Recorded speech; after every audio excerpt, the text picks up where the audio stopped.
कहानी की शुरुआत एक ऐसे खौफनाक सीन से होती है जो पहले ही पल बता देता है कि आगे जो होने वाला है वह किसी आम गेम का हिस्सा नहीं है। एक लड़का एक विशाल ट्रैश कॉम्पैक्टर जैसी मशीन के अंदर फंसा हुआ होता है। उसके चारों तरफ लोहे की भारी दीवारें धीरे धीरे उसकी तरफ बढ़ रही होती हैं। हर गुजरते सेकंड के साथ मौत उसके और करीब आती जा रही होती है। उसे समझ आ जाता है कि यहाँ से जिंदा निकलने का सिर्फ एक ही तरीका है, सामने रखी पहेली को हल करना। लेकिन समय बहुत कम होता है। घबराहट में उसके हाथ कांपने लगते हैं, सांसें तेज हो जाती हैं और देखते ही देखते स्थिति उसके नियंत्रण से बाहर चली जाती है। यहीं से साफ हो जाता है कि यह कोई साधारण एस्केप रूम नहीं बल्कि ऐसा खेल है जहां एक छोटी सी गलती की कीमत जान देकर चुकानी पड़ती है। इसके बाद कहानी कुछ दिन पीछे चली जाती है जहां हमारी मुलाकात होती है जोई से, एक शांत, शर्मीली और अकेली रहने वाली कॉलेज स्टूडेंट। वह बाहर से नॉर्मल दिखती है लेकिन उसके अंदर एक दर्दनाक अतीत छिपा होता है जिसने उसे पूरी तरह बदल दिया है। दूसरी तरफ जेसन नाम का एक आदमी है जो बेहद आत्मविश्वासी और स्मार्ट नजर आता है। उसकी बातों से लगता है कि वह हर स्थिति को कंट्रोल कर सकता है, लेकिन ध्यान से देखें तो समझ आता है कि वह दूसरों पर अपना प्रभाव जमाने की कोशिश ज्यादा करता है। फिर मिलता है बैन, जिसकी जिंदगी संघर्षों से भरी होती है। एक साधारण नौकरी, पैसों की तंगी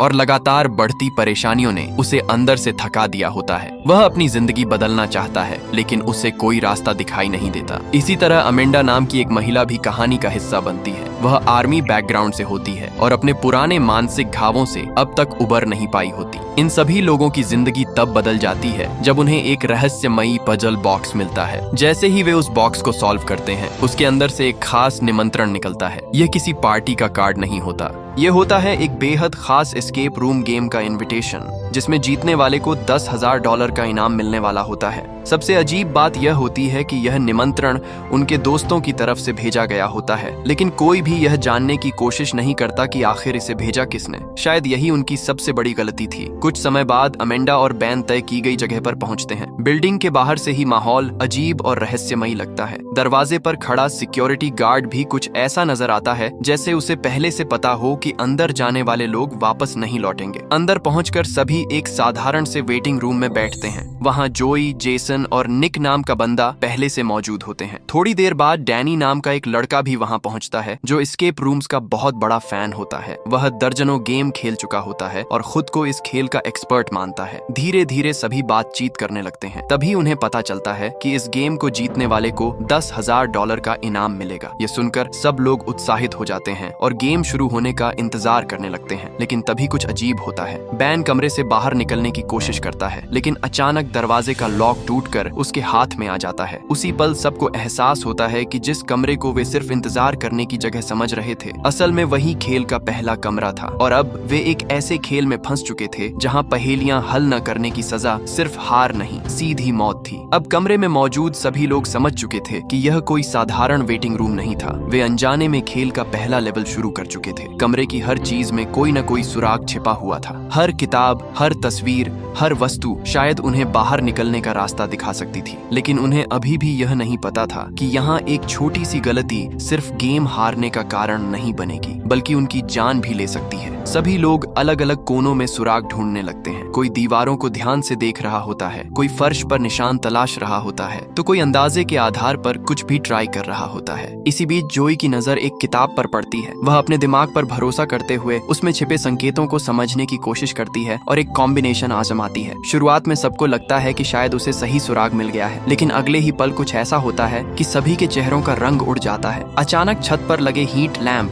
तेज रोशनी के साथ जल उठते हैं। कुछ ही सेकंड में कमरे का तापमान तेजी से बढ़ने लगता है। अब यह सिर्फ एक पहेली नहीं रह जाती, यह वक्त के खिलाफ शुरू हुई एक खतरनाक दौड़ बन जाती है। कमरा धीरे धीरे भट्टी की तरह तपने लगता है। सभी के चेहरे पर पसीना बहने लगता है, सांस लेना मुश्किल हो जाता है और घबराहट बढ़ती जाती है। लेकिन सबसे बड़ी समस्या यह थी कि कोई भी एक दूसरे की बात नहीं सुन रहा था। हर कोई अपनी अपनी सोच में लगा हुआ था। उधर तापमान लगातार बढ़ता जा रहा था। ऐसा लग रहा था जैसे कोई उन्हें दूर बैठकर देख रहा हो और जानबूझकर इस खेल खेल को और खतरनाक बना रहा हो। तभी जोई की नजर कमरे में छिपे कुछ बटनों पर पड़ती है। वह समझ जाती है कि यही इस पहेली की चाबी है। जैसे ही वे बटन दबाए जाते हैं, दीवार में एक गुप्त रास्ता खुल जाता है। लेकिन एक बड़ी समस्या सामने आती है। दरवाजा तभी खुला रहेगा जब सभी बटन एक साथ दबे रहें। मतलब किसी एक को पीछे रुकना ही पड़ेगा। एक एक करके सभी लोग बाहर निकलने लगते हैं और जब आखिर में जोई, बैन और डैनी बचते हैं तो कुछ सेकंड के लिए सभी को लगता है कि अब वह बाहर नहीं निकल पाएगी। लेकिन तभी जोई को एक शानदार आइडिया आता है। वह कमरे में रखे पानी से भरे गिलास बटनों पर रख देती है, जिससे वे दबे रहते हैं। दरवाजा खुला रहता है और जोई भी तुरंत बाहर निकल आती है। जैसे ही सभी लोग सुरक्षित बाहर पहुंचते हैं, अगले ही पल पूरा कमरा आग की लपटों में घिर जाता है। कुछ ही सेकंड पहले जहां वे खड़े थे, अब वहां सिर्फ जलती हुई मौत बची होती है। किसी तरह वे पहला मौत वाला कमरा पार कर लेते हैं, लेकिन असली खेल अभी शुरू हुआ था। अब वे दूसरे कमरे में पहुंचते हैं। ये कमरा पहले से बिल्कुल अलग होता है। चारों तरफ लकड़ी की दीवारें, ठंडी हवा और अजीब सा सन्नाटा फैला होता है। शुरुआत में यह कमरा उतना खतरनाक नहीं लगता, न आग, न गर्मी, न कोई स्पष्ट खतरा। लेकिन यहीं उनकी सबसे बड़ी भूल होती है। कमरे में अगली पहेली उनका इंतजार कर रही होती है। उन्हें 7 अक्षरों वाला एक शब्द ढूंढना होता है। सभी लोग अलग अलग जवाब सोचने लगते हैं। कोई दीवारों पर लिखी चीजें पढ़ता है, कोई सजावट को सुराग मानता है, तो कोई अंदाजे लगाता रहता है। लेकिन समय बीतता जाता है और सही जवाब किसी को नहीं मिलता। धीरे धीरे उन्हें एहसास होता है कि असली सुराग कमरे की सजावट और पूरे माहौल में छिपा हुआ है। काफी कोशिशों और कई गलतियों के बाद आखिरकार वे इस पहेली को भी हल कर लेते हैं। दरवाजा खुलता है और सभी राहत की सांस लेते हुए बाहर निकलते हैं। लेकिन बाहर जो दृश्य उनका इंतजार कर रहा होता है, उसे देखकर सबकी सांसें थम जाती हैं। उनके सामने एक विशाल जमी हुई झील फैली होती है। चारों तरफ बर्फ से ढका सुनसान जंगल दिखाई देता है और पहली ही नजर में साफ समझ आ जाता है कि इस बार अगर उनसे एक भी गलती हुई तो मौत बेहद ठंडी और दर्दनाक होने वाली है। शुरुआत में सभी को लगता है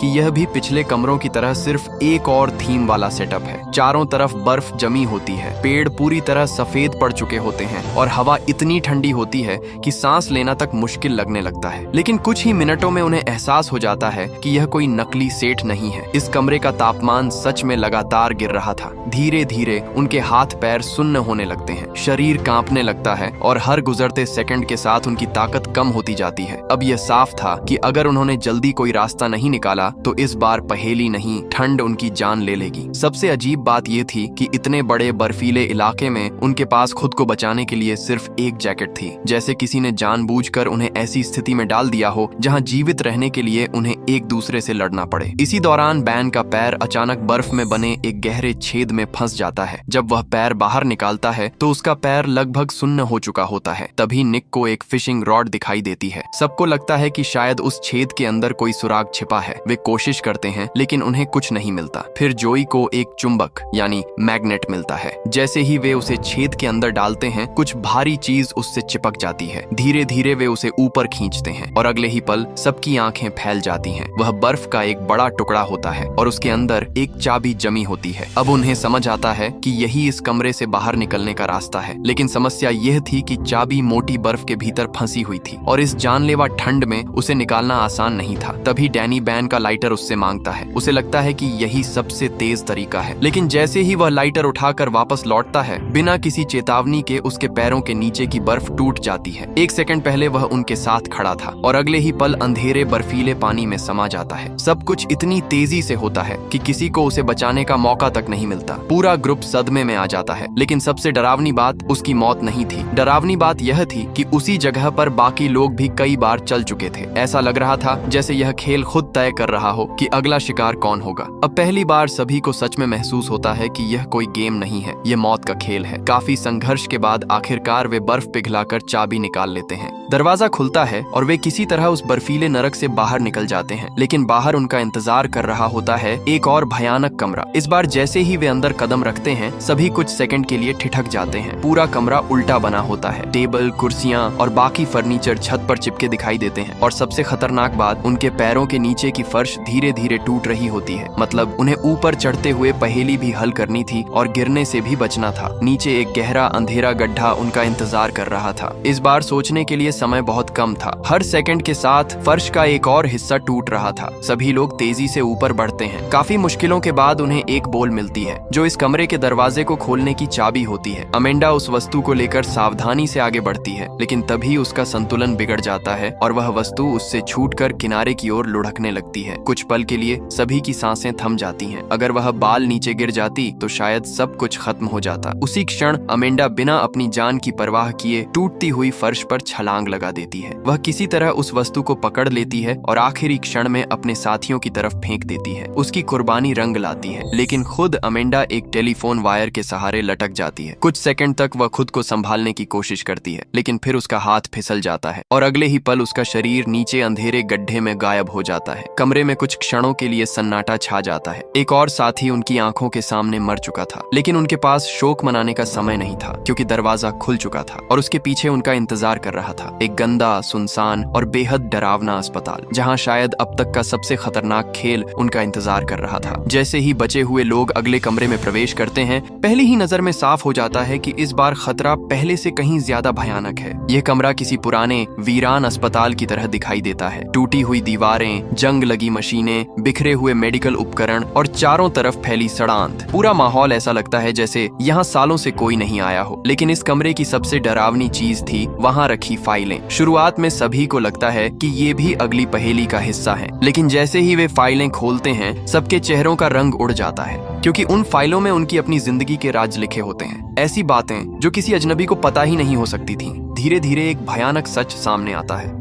उन सभी लोगों में एक समान बात थी, वे सभी किसी न किसी भयानक हादसे के अकेले जीवित बचे लोग थे। किसी ने प्लेन क्रैश झेला था, किसी ने जहाज दुर्घटना, किसी ने ऐसी घटनाएं देखी थीं जहां बाकी सभी लोग मारे गए थे। और सबसे चौंकाने वाली बात यह थी कि इस खेल का हर कमरा उनकी उन्हीं दर्दनाक यादों के आधार पर तैयार किया गया था। मतलब ये सब पहले से ही प्लान था। किसी ने उनकी जिंदगी की हर छोटी बड़ी जानकारी जुटाई थी। कोई लंबे समय से उन पर नजर रख रहा था, लेकिन तभी उन्हें एक और खतरे का एहसास होता है। कमरे में 3 मिनट बाद जहरीली गैस भरने लगेगी। अब उनके पास समय बहुत कम था। अगर वे जल्दी बाहर नहीं निकले तो दम घुटने से मर जाएंगे। सभी लोग घबराकर सुराग ढूंढने लगते हैं, लेकिन इसी अफरा तफरी में एक बड़ी गलती हो जाती है। एक सुराग को गलत समझने की वजह से वे एक मशीन सक्रिय कर देते हैं और उसका परिणाम घातक साबित होता है। उनका एक और साथी उनकी आंखों के सामने हमेशा के लिए चला जाता है। अब स्थिति पूरी तरह बेकाबू हो जाती है। डर, घबराहट और जहरीली गैस का असर सभी की सोचने की क्षमता को कमजोर करने लगता है। इसी दौरान जोई की नजर कमरे में लगे कैमरों पर पड़ती है। अचानक उसे अपनी विज्ञान की क्लास की एक बात याद आती है। कभी कभी केवल देखने से ही परिणाम बदल जाते हैं। उसके दिमाग में एक अजीब लेकिन साहसी विचार आता है। अगर कोई उन्हें देख रहा है तो क्या होगा अगर वह उन्हें देख ही न सके? जोई एक एक करके कैमरे तोड़ना शुरू कर देती है। उसे उम्मीद होती है कि शायद इससे इस पूरे सिस्टम में कोई गड़बड़ी हो जाए। उधर बाकी लोग पहेली सुलझाने में लगे रहते हैं। आखिरकार बड़ी मुश्किल से कुछ लोग कमरे से बाहर निकलने में सफल हो जाते हैं, लेकिन जोई पीछे रह जाती है और इस बार किसी चमत्कार की गुंजाइश नहीं होती। कैमरे सब कुछ रिकॉर्ड करते हैं। जोई की मौत सचमुच हो चुकी थी। अब आगे बढ़ते हुए बचे हुए लोग अगले कमरे में पहुंचते हैं और यह अब तक का सबसे विचित्र कमरा होता है। पूरा कमरा सिर्फ काले और सफेद रंग से बना होता है। दीवारें, फर्श,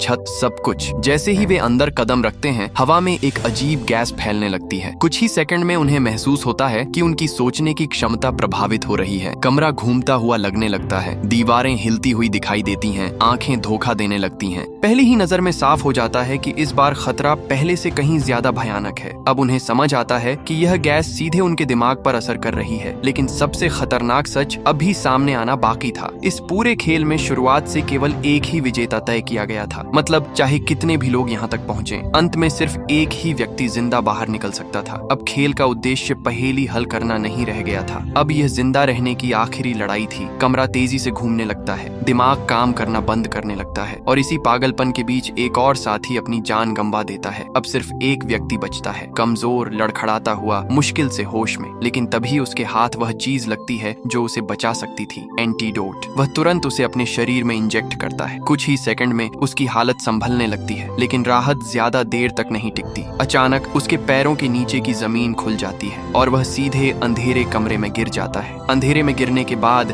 बैन की आंख खुलती है तो वह खुद को एक और कमरे में पाता है, लेकिन यह कमरा बाकी सभी कमरों से अलग होता है। ये वही विशाल ट्रैश कॉम्पैक्टर था जिसकी झलक हमें कहानी की शुरुआत में दिखाई गई थी। चारों तरफ लोहे की मोटी दीवारें थीं जो धीरे धीरे उसकी तरफ बढ़ रही थीं। हर गुजरते सेकंड के साथ उसके पास बचने का समय कम होता जा रहा था। अभी तक जो कुछ भी उसने झेला था, उसके बाद ऐसा लग रहा था कि यह उसके लिए आखिरी परीक्षा है। बैन पूरी ताकत से सोचने लगता है, घबराहट के बावजूद वह खुद को संभालता है और कमरे में छिपे सुरागों को समझने की कोशिश करता है। कुछ ही क्षणों में वह पहेली का हल ढूंढ लेता है और ठीक आखिरी सेकंड में वह उस मौत के जाल से बाहर निकलने में कामयाब हो जाता है। बाहर निकलते ही वह थका हुआ, टूटा हुआ और पूरी तरह परेशान दिखाई देता है। अब तक वह समझ चुका था कि यह सब किसी सनकी दिमाग की सोची समझी योजना है। तभी उसके सामने उस पूरे खेल का असली मास्टरमाइंड आता है, एक शांत, आत्मविश्वासी और बेहद खतरनाक आदमी। वह बताता है कि वही इन जानलेवा एस्केप रूम्स का डिजाइनर है और वह एक रहस्यमयी संगठन के लिए काम करता है जिसका काम अमीर और ताकतवर लोगों के मनोरंजन के लिए ऐसे मौत के खेल तैयार करना है। ऐसे खेल जहां प्रतिभागियों की बुद्धि, डर और जीवित रहने की इच्छा को परखा जाता है और अंत में केवल एक व्यक्ति को जिंदा बाहर निकलने का मौका दिया जाता है। अब बैन को समझ आता है कि वे शुरू से ही किसी विशाल और निर्दयी सिस्टम का हिस्सा थे, लेकिन इससे पहले कि वह कुछ कर पाता, अचानक पीछे से गोली चलने की आवाज गूंजती है। मास्टरमाइंड वहीं ढेर हो जाता है। जोई बताती है कि जहरीली गैस वाले कमरे में उसे एक ऑक्सीजन मास्क मिल गया था जिसकी मदद से वह बच गई और सही मौके का इंतजार करती रही। अब पहली बार दोनों को लगता है कि शायद यह सब सचमुच खत्म हो चुका है। मास्टरमाइंड मर चुका था, खेल खत्म हो चुका था और वे आखिरकार आजाद थे। और इसी के साथ ये खौफनाक कहानी